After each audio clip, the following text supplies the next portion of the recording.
As many people up the front as we can. Everyone's wearing cologne, it's fine. Come on in, guys. Welcome, welcome.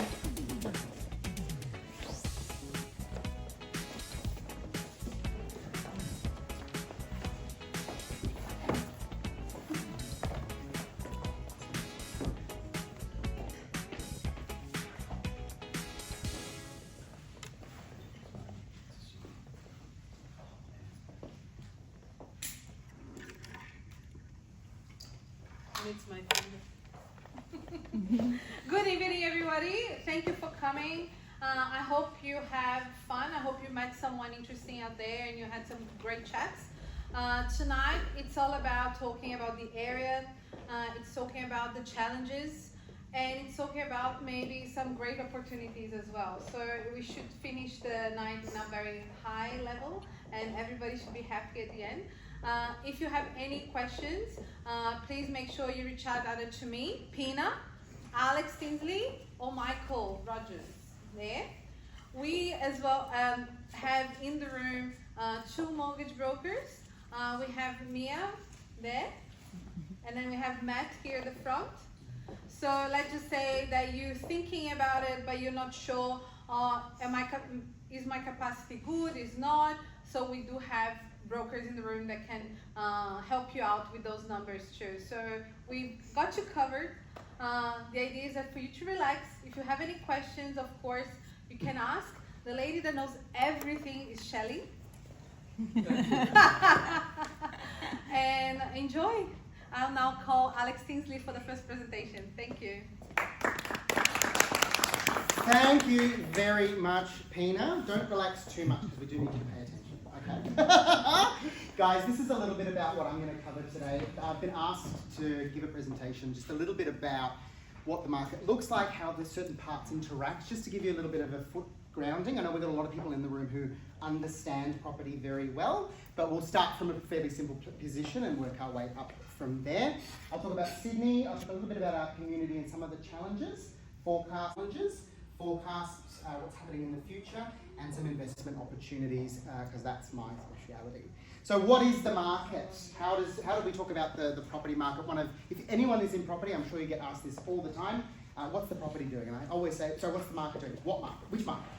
There's so many different markets out there, and we have to keep on top of all of it. But this is a model that I like to work with because it kind of talks a little bit about what's pulling and what's contracting, what's bringing things small and what's pushing things up. So the economy, obviously, is one of the biggest things that pulls everything up. Things like interest rates and economic growth.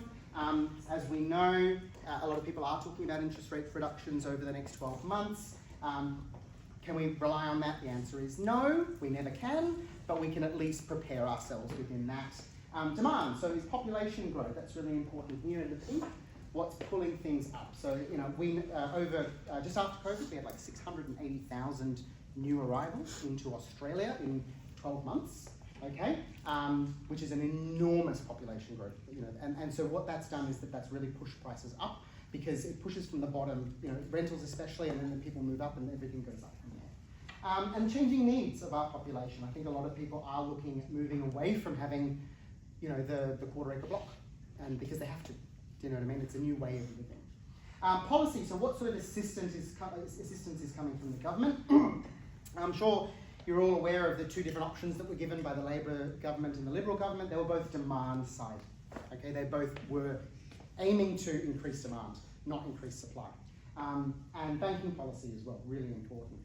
And then finally, the thing that often is the biggest thing that contracts what's going on, which then causes prices to increase, is what level of stock we have. What is it? Where is it? How is it made? Which you'll hear a little bit more from Pina about today. And how much does it cost? Okay, so that can really affect how far people can stretch their budgets. All right. Sydney, the harbour city. This is a model created by Planning New South Wales, and this is how Sydney is viewed by policymakers.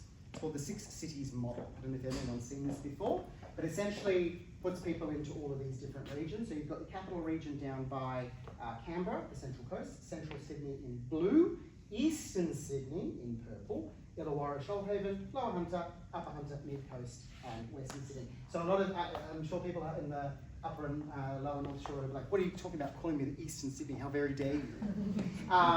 But this is how policy is being made. And so when people are looking at planning, it's often going to be within the contexts of these particular groups. So we need to be looking, especially if we're talking about Waterloo, we're talking about us here in Sydney, this group, and this group, okay? It's important to consider that. So when we're looking at integrating these different regions, how is that going about? The community. I'm racing through, but stay with me. Our community is special, the LGBTIQA plus community is special, and one of the reasons why it is because we often are faced with challenges early on that other people don't have to be. And that makes us resilient, that makes us a group of people who come together, but it also means that we sometimes start from a disadvantaged position. And we don't necessarily have everything that everybody else do. So for example, many people will have less access to the bank of mum and dad, purely because of the lack of support that might exist. If you are planning on having a family, there's a couple of people in the room who have, it is significantly more expensive for you to do so. And sometimes you're going to need to choose whether or not you are going to have a family or if you're going to have a home. You know, it can be extremely expensive. The last thing, you can't live everywhere in Sydney. We are not welcome everywhere in Sydney. But that's okay, because we're awesome, awesome people. Okay? That brings me to the challenges. So this is a map of the of pricing throughout Sydney of properties. So Raw Clues sitting at 6.237 million. They're not doing too badly, are they? You know, places like Campsie coming up over $1 million. I'm sorry, Cronulla's been cut off there. But basically, if you look at this map, blue is expensive, and then orange and red is where you're getting a little bit cheaper. Information that's come out in the last 24 months with regards to where LGBTIQA plus people live and how those, the increasing cost of lifestyle and increasing cost of property within spaces that are traditionally where we've called home is becoming more and more expensive, and we're getting pushed further and further out. And one of the concerning things is that this, for example, is a map of which local councils actually consider LGBTIQA plus issues within their region. So that shocked me. The Inner West just doesn't even think about it. Maybe it's so integrated for them, but these suburbs are the ones that actually use that knowledge. And the report that I was discussing is Queering Cities in Australia, where they're really looking at this, and what we're seeing is this constant push out west and out north and out south, because ultimately you've got a lot of people who just cannot afford to live in the really great areas. So what's the forecast? These guys, CM Lawyers, who found this information via propertyupdate.com.au, are essentially looking at this for 2025. So median house prices in Sydney is 1.4 million, with sustained growth in affluent areas. That's a 5% change. Your median apartment price is at 860,000, with a plus 4% predicted change. There is a demand for boutique apartments, okay, which means that they're a little bit different. They're not carbon copies of each other, right? Your rental price index is very high. We know that there will be an increase. We're currently at 1.1% for your vacancy rate, which means for every 1,000 properties, you've got 11 that are vacant. Okay, so it's a lot of demand in that. And your infrastructure expansion is ongoing. There's always high impact for that. It's very, very important. What's in the future? So Oxford Economics price forecast to 2027 have put Sydney at a median price into 2027 at 1.93 million for houses and 1.09. So we're going to tip over the $1 million mark on average for Sydney by 2027. Okay. So thinking about this last slide where we talked about 860 for the median apartment price, 2027 we're up to already over 1.09 million, which is a price growth of 22%, which is significant. That's really, really significant. So, I want to talk to you a little bit about Waterloo and investment, because that's my speciality. You can see a big version of my face over there, and that's because I am a property manager. I'm an expert in asset management, residential and commercial leasing. And this is the SQN research for this particular postcode, which is showing you the rolling change for your increase for weekly rents. And I want to point out to you something very, very interesting here. Your apartments here, so houses is sitting there, the 3-bed houses in there, but look how close we are for apartments and houses. Very, very close. So it's worth your while considering apartments within this particular suburb. It's very, very good rents that are coming through on that one. And this is the indicative gross rental yield. Apartments are above houses here. So if you're looking for yield, this is a good location in Waterloo where we're currently sitting. So just a little bit of information for you to consider. That wraps up my little part of this presentation, ladies and gentlemen. Nice and quick, but I want you to consider these takeaways. The prices are going to increase across the next 3 years. The demand is going to continue to be strong into the latter half of this decade. Stock is going to be an issue, and changing demand is going to increase for apartment living. We know this. And finally, if you're an investor, you can capitalise specifically on this particular area because there are great opportunities for you. Thank you very much. I'd like to welcome next Shelley to talk about the next part of the presentation. Hello everybody, I'm going to be really quick and kind of gloss over. I'll give you a sort of a high level overview because I think presenting the project needs to be walking and talking and touching and feeling. So I'm going to take you all on a little bit of a journey and a bit of a tour of this amazing display suite, and I think that's the best way to represent the project. So as the high level overview, so we are Dank Street District, project delivered by Dasco. Probably a little important thing to note before I kick off, Dasco being the developer and builder, 4.5-star ISO rated developer, which is really crucial when you're considering new projects, new developments, and where and what to buy, particularly in Sydney. So Dank Street District, we are a really beautiful master planned precinct, a really carefully curated and considered environment to fit in with obviously the extensive gentrification that's coming along as we deliver a lot of change to the Waterloo area. So in total, we will be delivering 373 units altogether across 6 buildings. The other great thing to note about the project, and specifically this developer and how they develop and how they build, is that all 6 buildings will be delivered at the same time. So nobody's going to be suffering from any construction noise or drilling or headaches once they've moved in. So it's all going to be a really beautiful, peaceful environment. Everything will be delivered all at the same time. So we're looking at a completion date of early to mid 2028. So we've got a really nice leeway and runway up to that 2028 completion, obviously gaining momentum from the price increases along the way and the interest rate cuts that are definitely being banked both this year and most likely into next year. For those of you who are followers of architecture, we have 4 architects delivering the 6 buildings, which is great. I think arguably some of Australia's best architects across Trade Smart, Richardson Spence, MHNDU and Fieldwork. MHNDU will be delivering the first stage, which is Burke Street Residences, which we're going to be talking about in a little bit more detail today. So the site itself is actually 39,000 square metres altogether. What's really important to note is half of the site is going to be dedicated to green open space. So it's not about putting in as many buildings as possible and shoving everything in. It's about what does the community want, what does the environment want, and how do we all want to live going forward. So a really beautiful combination of new parks being delivered. There's retail laneways, there's communal spaces, sky gardens, outdoor gyms, supermarkets. Everything really is going to be at your doorstep along here. A part of the site which I really find the most interesting and the most quirky, and we can see that when we do a little bit of a stop at the model, is our beautiful heritage buildings. So they will remain as part of the site. They're currently Sydney Water owns those. So we've got a 1922 pumping station that you've probably all seen and driven past or walked past for the longest time, and then a 1935 valve house. So that adds to a little bit of dimension, a little bit of depth and interest into the precinct as well. This is just a little bit of a view of the project from Young Street, looking in, sort of diagonally across. You can start to see the formation of the pedestrian laneways. There's beautiful spaces for cycling and relaxing and kind of community events and getting together with friends, along with the beautiful retail tenancies that are coming through.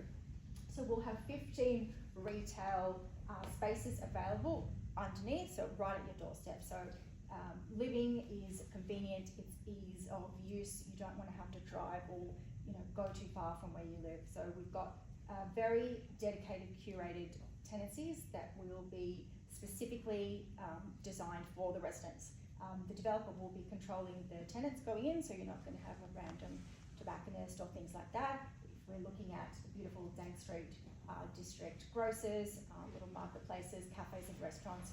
If you're thinking about sort of the theme and the design and who's going to be in there, sort of what kind of vibe, if you're thinking sort of like a Maryvale, sort of a China diner, China doll kind of vibe coming through. So this is touching on a little bit more about what is being delivered. So you've got wellness, lots of wellness facilities at our doorstep. We've got beautiful laneway eateries, grab a coffee, meet up with friends, plus you're in that really fantastic hub of Dank Street as well.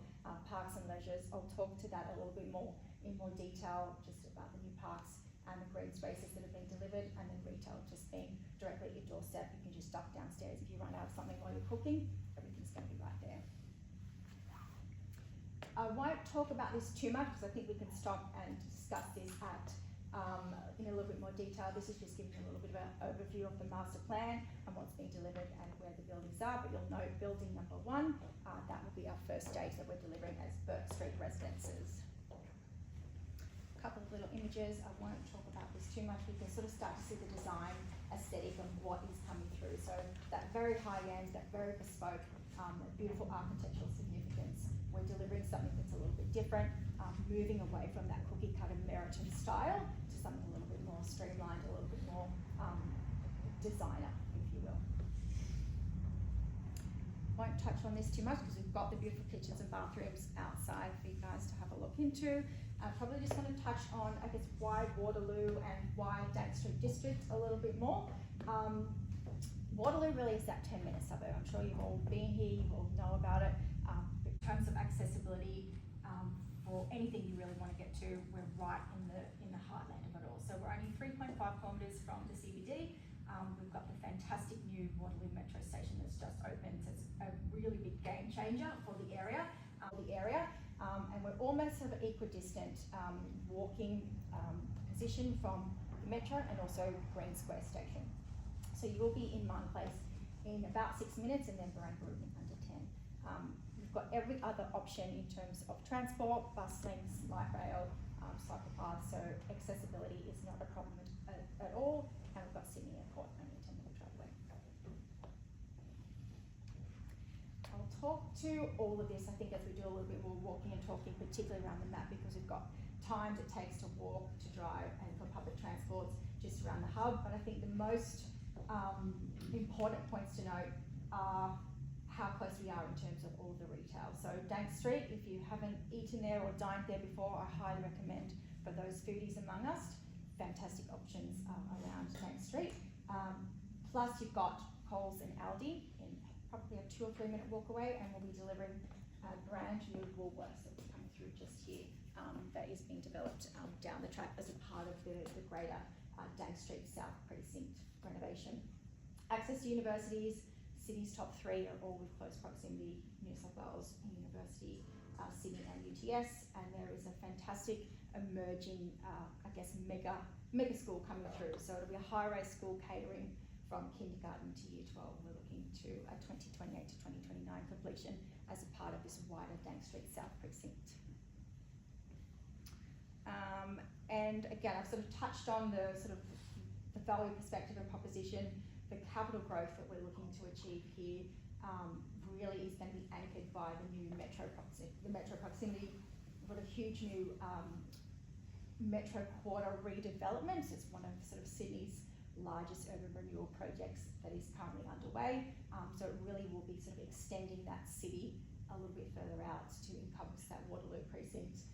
You can see here the Dank Street South Precinct and the area that it encompasses. Dank Street District is basically the heartland of that entire zone. We've touched on a little bit of Surrey Hills Village. That's obviously easy walking distance. Pina's going to touch on why we've mentioned that in a little bit more detail, but you can sort of see the accessibility that we have to Potts Point, to Elizabeth Bays, Centennial Parks, golf courses, all the sort of activities that anyone wants to definitely undertake in a city location. That's sort of me very quickly in a really quick nutshell. I'm very excited to take you on a little bit more of a walking tour and a bit more of an adventure around the display, because I think that's where the exciting part is. And I'm going to hand it over to our next Pina. Thank you.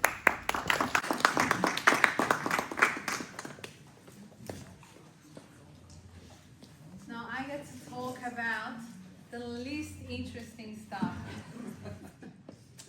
Okay.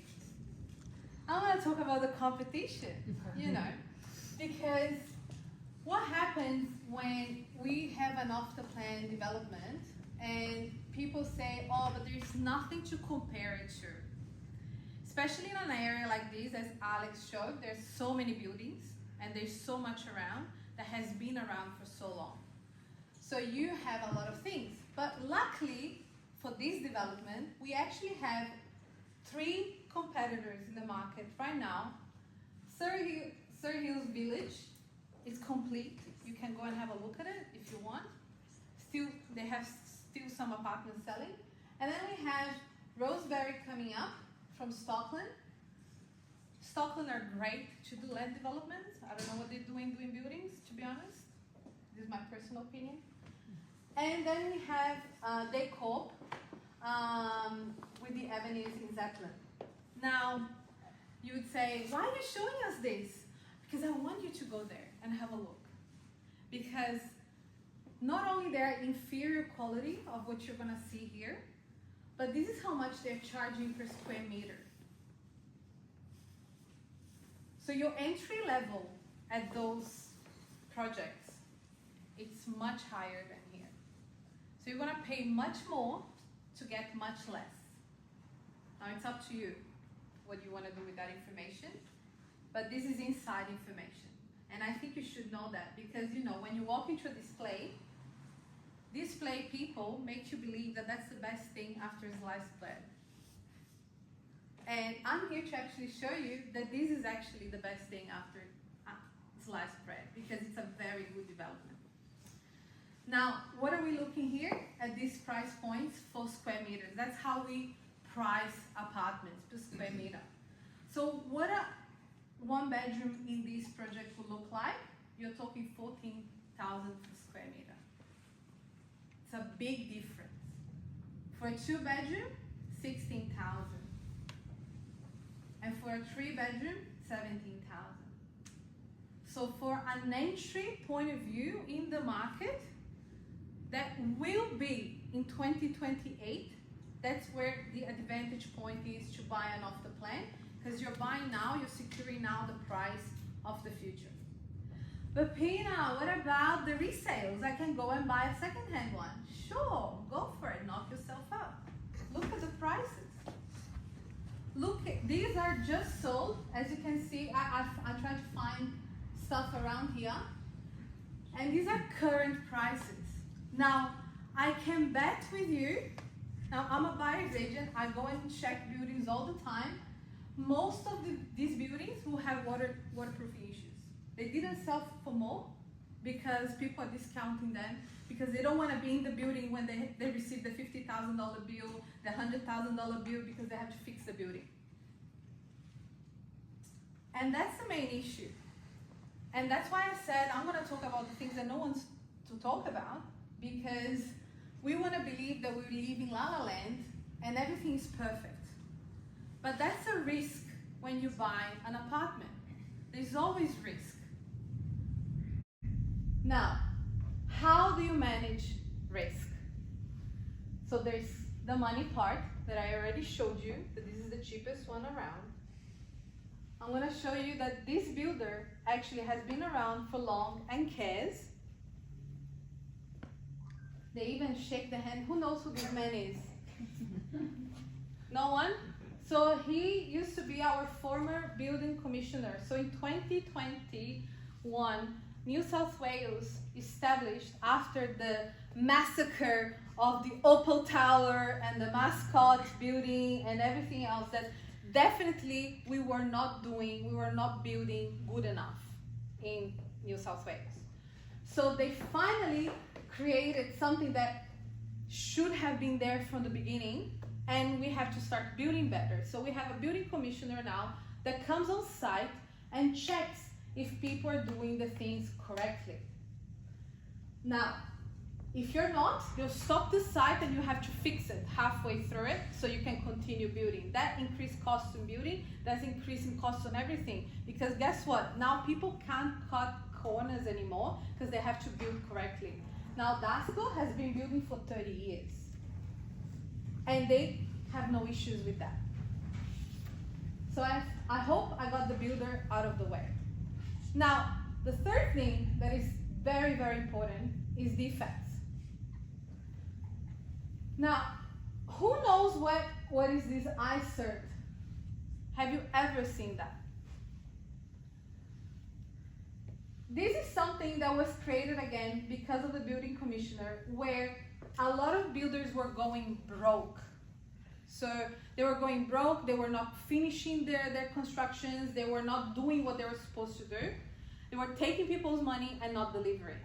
So they created a system that is actually connected to Equifax, but in order to do that, the builder himself, the developer himself, has to pay annually to get audited by these people so they can rate him. And the highest rate is 5 stars, and Dasco is 4.5. And now this is not once and forget, so it's not, oh, okay, we did it once. No, they have to do it every year. And they have to pass every year. Now you can go and check the other people around you. You'll find that not all of them want to pay for that because that costs money. But they're charging you for the square meter. Okay? You can actually go and check on the website. There's a registry and you can find if the builder or whatever you're looking at, it's actually listed and they're rating. The next thing that actually sets this project and this developer apart from any other is latent defect insurance. So this is a brand new product that costs a fortune for the builder and the developer, but the ones that are actually serious and proud of their quality, they see value on that, because if they can get peace of mind for themselves and give peace of mind for the people that are actually going to live in this project, why not? And that's where this comes from. So, me with the building commissioner, the former building commissioner, in 2023, why I'm showing you this? I was at a conference where he was talking about there was only one company back then that was doing the LDI insurance, and he wanted to push and make it mandatory for every single builder and developer to have that in their project, and it was a mess. They got up saying, we're already spending so much money with this, we're already spending so much money, you want us to spend more money? And he said, no, I want you to build better. And that's the only way for you to build better. You know why? If an insurance company is involved in the process of building, they're going to send someone to check each stage, because what does insurance companies don't want to do? They don't want to pay. So if they can send their best architects, their best engineers, and make sure that that thing's done right from the beginning, they guarantee that it's not going to be paid. And that was being pushed. Why? So actually, they're now trying to make it compulsory from 2028. So a lot of developers from then on, I'm going to say their prices are going up because they're paying for this. And Dasco is not charging you for that. So this is another thing that say, okay, so these guys are great. Like, you know.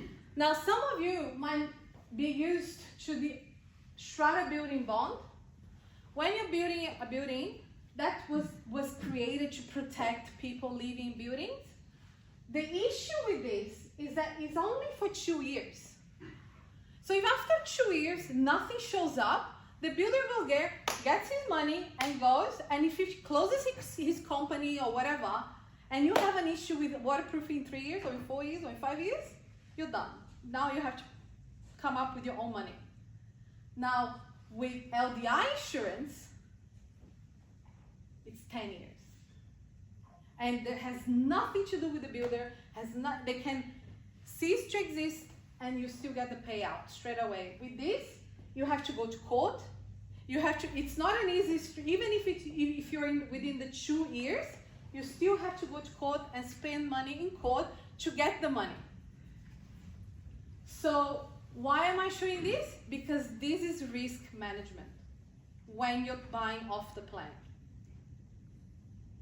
I don't know what else I can show you that say, well, someone that has so much care about their product, why wouldn't you be proud to live in a product like that?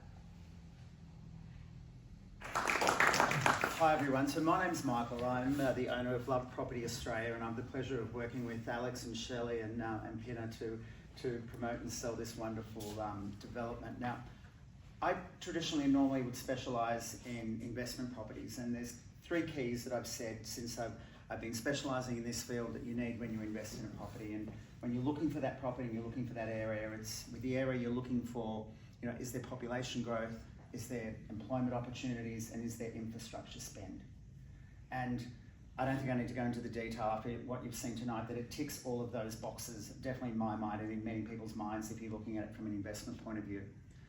When you're looking for somewhere, if you want to live, or if you've got relatives or friends, you think, actually, I'm thinking, you know, that could be good for so-and-so to live in. Again, you think, I mean, I've seen this presentation before, but you think, wow, how exciting, and the benefits that it gives, both from the location to do with transport, with the services that are offered. And you know what, we all like to live in something that looks nice and feels good. You know, the taps feel good, the cupboards are nice, the bins are good. And it sounds like a small thing, but it's all those little touches that this developer has put into this into this complex that I think will just make the difference over many that are nearby and in the area. So it is very exciting. And as Pina said, I've sold many of these types, been involved with many of these types of developments, and you just don't get these incentives. You'll get a towel rail, you know, big deal. You don't get all of it packaged together. And so we are very fortunate to be able to offer that to you tonight.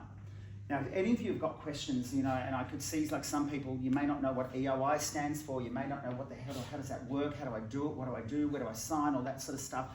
We can definitely help you with all of that tonight, okay? So we're all here to make it smooth and easy and answer the questions. Obviously, we've got Mia over here, we've got Matt here, both very experienced mortgage brokers, you know, and they can talk top line with you about you know, finances and that type of thing. Or you can make appointments with them to chat with them, you know, at a later date about the finances and what's needed to help along the way. So it is very exciting that we're about to go into a wonderful tour. So Shelley's going to take us on a walk through everything. She's going to explain all the fixtures and fittings and all the good stuff, the things that I know I love having a look at and love seeing. So come through with us, and we'll show you the model and have a look through. And then if you've got interest and you want to have, you know, look at floor plans, we've got the screens up there. We can start to look at floor plans, start to look at price points, and start to narrow down your selections, and we can take it from there. So, Shelley? Shelley, let's go. Let's go.